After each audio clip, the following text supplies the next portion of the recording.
Doctor, আমি যে ফিল্ডে কাজ করি সে ফিল্ডে আমার কনফিডেন্স অনেক অনেক জরুরি। কিন্তু আমার ফেসের অ্যাকনে স্কারের জন্য আমি কনফিডেন্স হারিয়ে ফেলেছি। ইউটিউব থেকে এত রেমেডিজ দেখেছি, এত কিছু অ্যাপ্লাই করেছি, কিন্তু কিছুতেই কিছু হচ্ছে না। প্লিজ আপনি একটা সলিউশন দিন।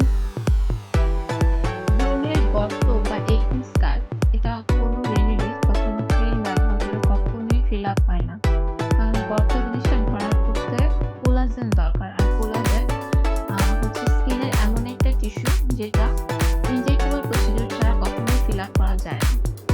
তো কোলাজেনটাকে তৈরি করার জন্য বেশ কিছু অ্যাডভান্স প্রসিডিউর আছে, যার মধ্যে রয়েছে ফেস কেয়ার, ফেস কেয়ারে ফেস মেকওভার। এই প্রসিডিউরগুলো একটার সাথে আরেকটা বেশি অ্যাডভান্স, এবং পিআরপির চাইতে পিআরএফটা বেশি অ্যাডভান্স, এবং পিআরপির চাইতে এইগুলো বেশি অ্যাডভান্স।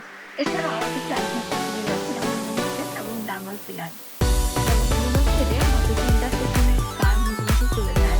আবার ডাবল ফিলারের মাধ্যমে আপনি টেম্পোরারি আপনার যে গর্ত আছে সেটাকে ভরাট করতে পারেন। Thank you doctor.